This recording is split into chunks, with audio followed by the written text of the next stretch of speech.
Students, कैसे हैं सब। उम्मीद करती हूँ सब ठीक होंगे। आप लोग जो चैप्टर पढ़ रहे थे वो था न्यूट्रिशन इन एनिमल्स का चैप्टर। और आज जो है मैं इसका एक रिव्यू दे रही हूँ चैप्टर का, क्योंकि लास्ट में मैं आपको इसकी एक्सरसाइज जो एमसीक्यूज है और एक एक्टिविटी दूंगी ताकि आप लोग जो है आसानी से कर सकें। तो सबसे पहले देख लेते हैं कि इसमें हमने कौन कौन से टॉपिक्स जो हैं वो पढ़े थे। तो फर्स्ट जो टॉपिक आपको एक्सप्लेन कर किया गया था इस चैप्टर में वो था different moods of animal nutrition.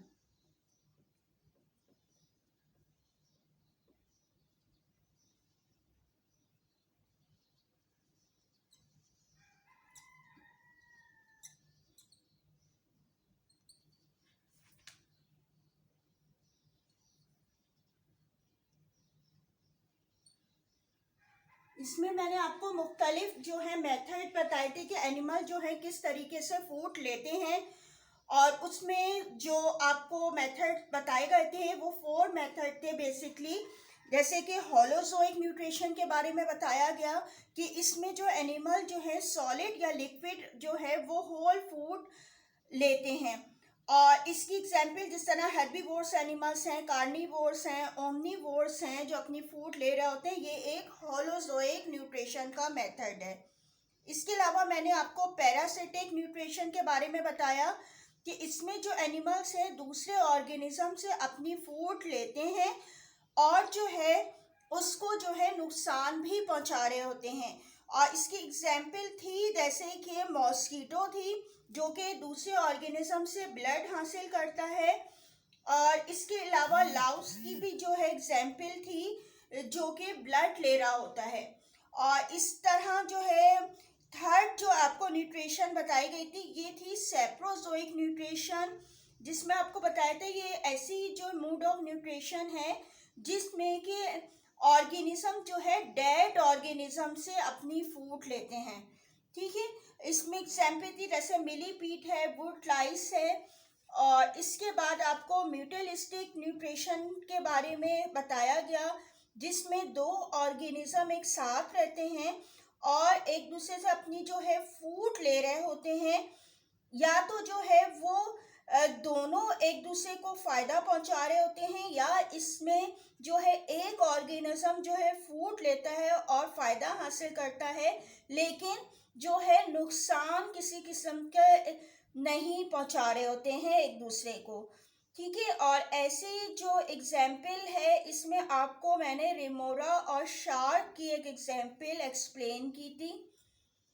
और इसके बाद जो है होलोजोइक न्यूट्रिशन की जो है मुख्तलिफ स्टेप बताए गए थे जो कि डाइजेशन का प्रोसेस जो ह्यूमन का उससे ही रिलेटेड थे, जिसमें आपको बताया था कि फर्स्ट स्टेप जो है इंजेशन का होता है, इसके बाद जो है डाइजेशन, एब्जॉर्प्शन, एसिमिलेशन और इजेशन।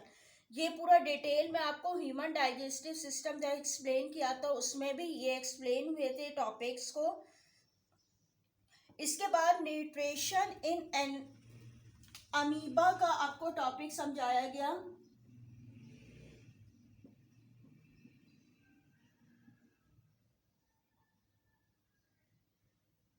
अमीबा क्या है, यूनिसेलुलर ऑर्गेनिज्म है लेकिन इसमें सारे जो होते हैं वो फंक्शंस हो रहे होते हैं।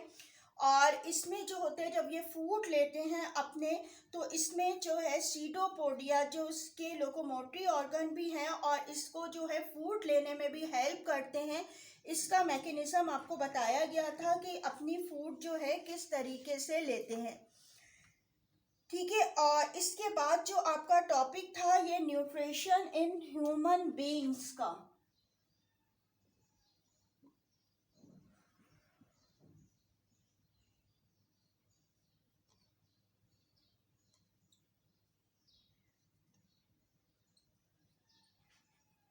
ये जब आपकी फिजिकल क्लास हो रही थी काफ़ी डिटेल में एक्सप्लेन किया गया था, पूरा इसका मैकेनिज्म आपको बताया गया था कि डाइजेशन का प्रोसेस जो हो रहा होता है किस तरीके से होता है, कि और डाइजेशन किसको कहा जाता है, the process of converting complex food substances into simpler absorbable form is called the digestion. ठीक है। और इसकी पूरी एलिमेंट्री कैनाल के बारे में आपको बताया गया था कि जो पार्ट जो है डाइजेशन में हेल्प कर रहे होते हैं, ये पूरी इसकी एलिमेंट्री कैनाल के बारे में आपको एक्सप्लेन किया गया और आपको इसका आंसर भी बताया गया था। और इसमें जो है डायग्राम भी आपकी ड्रॉ करवाई गई थी कि जो डाइजेशन का प्रोसेस जो हो रहा होता है वो किस तरीके से हो रहा होता है। कि इसमें सबसे पहले जो है माउथ होता है, जिसमें कि टंग और टीथ और सलाइवरी ग्लैंड है जो फूड को जो है सॉफ्ट करने का काम कर रहे होते हैं। इसके बाद जो है फूड जो होती है वो एक पैसेज से गुजरती है जिसको कहा गया था फेरिंग्स था। और उसके बाद जो है फूड जो है वो एसोफिगस में पहुंच जाती है। ये लॉन्ग ट्यूब होती है और मसल्स की मूवमेंट से जो है अब जो फूड जो है आपके स्टमक में आ जाती है और इसमें मुख्तलिफ किस्म के जूसेस जो हैं वो ऐड होते हैं जो कि डाइजेशन में हेल्प करते हैं और फूड को जो है और ज़्यादा छोटे पीसेस में ब्रेक डाउन करते हैं। इसके बाद फूड आपकी स्मॉल इंटेस्टाइन में जब दाखिल हो जाती है तो स्मॉल इंटेस्टाइन में आपको बताया था कि आपके एलिमेंट्री कैनाल में जो दो ग्लैंड्स मौजूद हैं जैसे कि लीवर और पेंक्रियास, लीवर से बाइल जूस और पेंक्रियास से पेंक्रियाटिक जूस भी स्मॉल इंटेस्टाइन में आता है और इस जो फूड होती है उसे कंप्लीटली डाइजेस्ट कर देता है। फूड जो है आपके स्मॉल इंटेस्टाइन के बाद जब लार्ज इंटेस्टाइन में आती है तो यहाँ पे जो है वाटर और यूजफुल मिनरल्स वगैरह एब्जॉर्ब हो जाते हैं और जो है अनडाइजेस्टेड फूड जो है वो रेक्टम में आ जाती है और फिर एनस के ज़रिए जो है बॉडी से पास आउट हो जाती है। ये पूरा डाइजेस्टिव सिस्टम का कंप्लीट जो है आंसर डायग्राम आपको करवा दिया गया था। इसके बाद जो है आपको डाइजेस्टिव सिस्टम एक्सप्लेन जो किया था, इसके बाद आपको जो है न्यूट्रिशन इन रूमिनेंट के बारे में एक्सप्लेन किया गया था।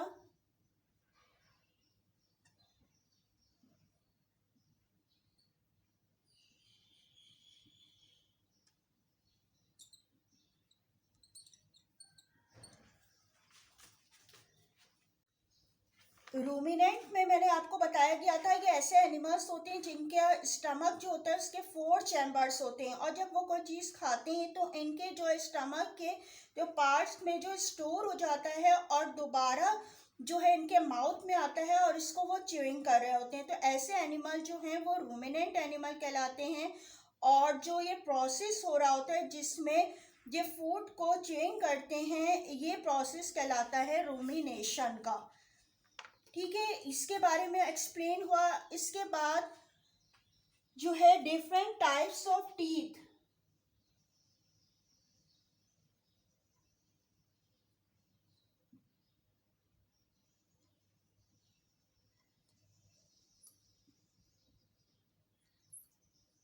ह्यूमन के डिफरेंट टाइप्स ऑफ टीथ के बारे में काफ़ी डिटेल से इसको एक्सप्लेन किया गया था कि ह्यूमन में जो है 4 टाइप्स के टीथ होते हैं, इंसाइजर्स, कैनाइन, प्रीमोलर और मोलर। और इसके बाद मैंने आपको पूरी डायग्राम के ज़रिए कि अपर जॉ में कितने होते हैं और लोअर जॉ पे कितने होते हैं आपको ये एक्सप्लेन किया गया था।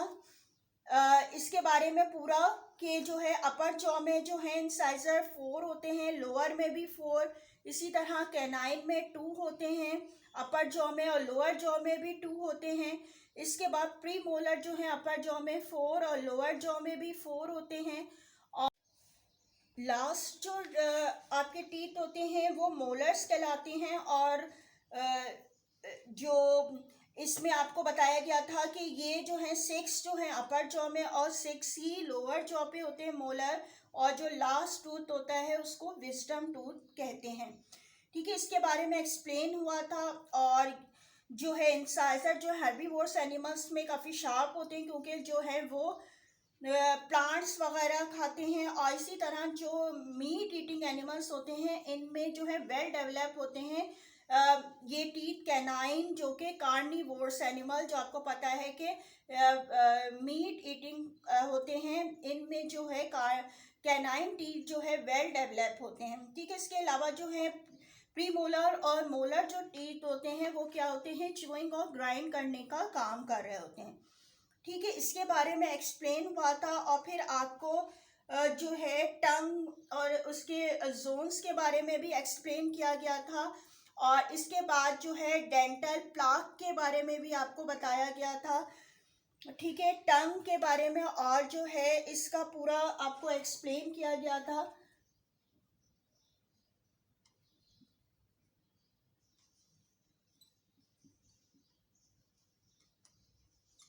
टंग एंड इट्स जोन्स यानी कि इसके मुख्तलिफ रीजन्स के बारे में पूरा एक्सप्लेन हुआ था कि 4 जो रीजन्स होते हैं या जोन्स कह लें इसको। और इसके बाद आपको लास्ट में मैंने आपको डेंटल प्लाक के बारे में एक्सप्लेन किया था।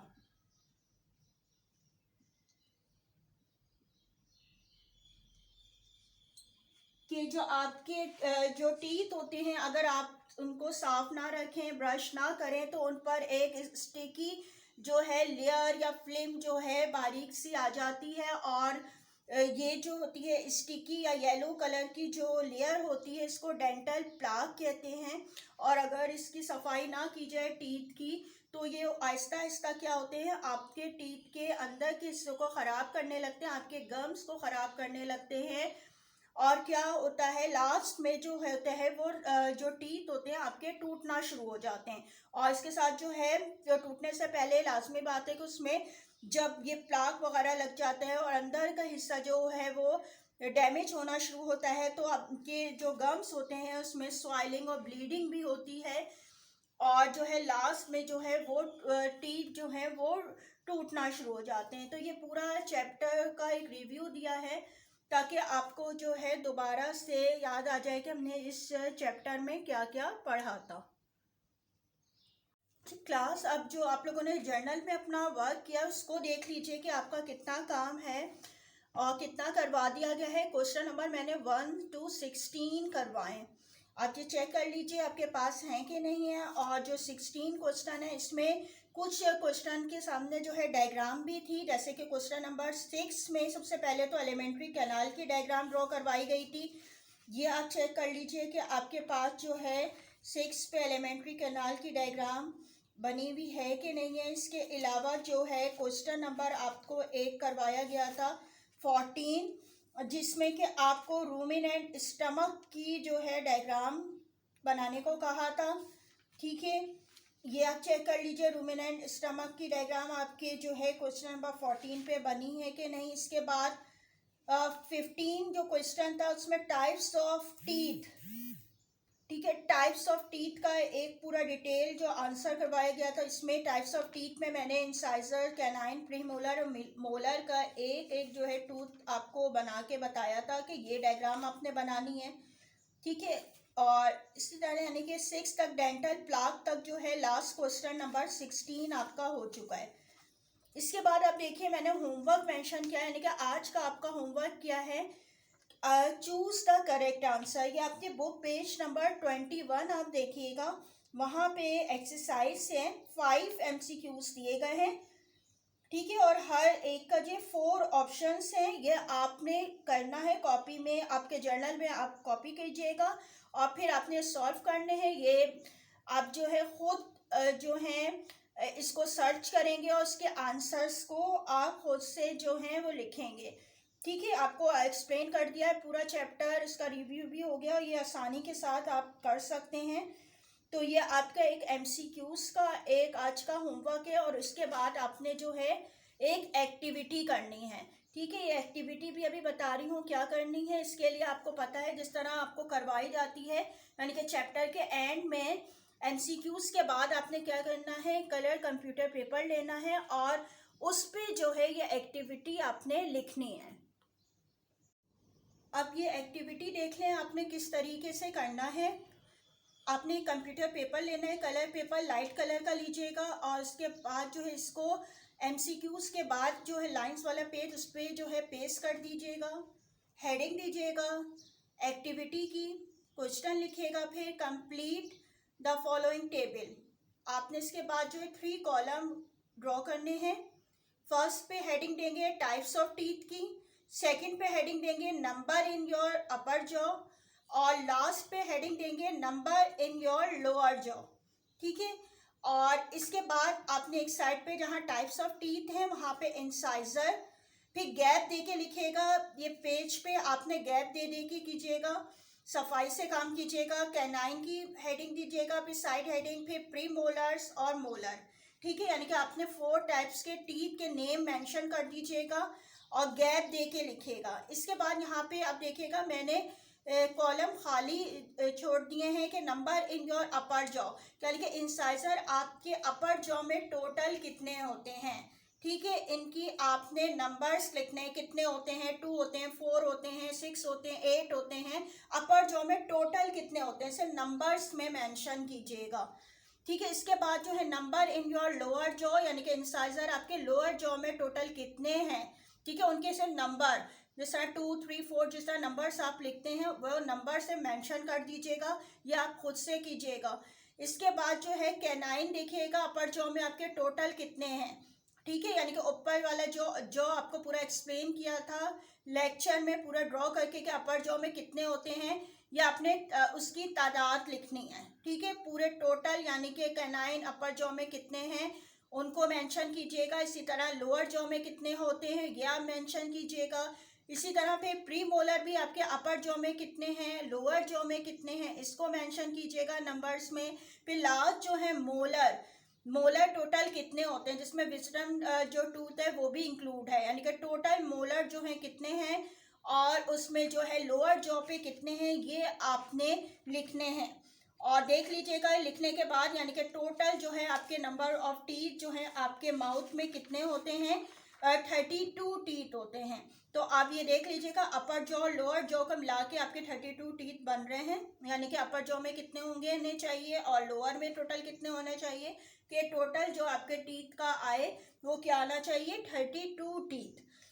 तो ये जो चार्ट आपने कंप्लीट करना है खुद से, इसको सफाई से काम कीजिएगा। पेस्टिंग के बाद जो है उस पर लिखा हुआ इस तरह हो कि अब वो समझ में आ रहा हो, और इसकी जो है नंबर्स की तादाद सही से लिखिएगा। आपको पूरा आंसर भी मैंने लिखवाया है, और अभी भी आपको जो एक रिव्यू दिया था उसमें भी आपको एक्सप्लेन किया था मैंने। तो ये कोई मुश्किल नहीं होगा आपके लिए, बहुत इजी सी एक एक्टिविटी है जो आपको दी गई है। ये आज आपका पूरा चैप्टर विद इसका जो आपका जर्नल का वर्क है, एक्सरसाइज वगैरह सब ये आज कंप्लीट हो गई हैं। नेक्स्ट लेक्चर जो होगा इंशाल्लाह उसमें न्यू चैप्टर स्टार्ट करेंगे। थैंक यू, अल्लाह हाफिज़।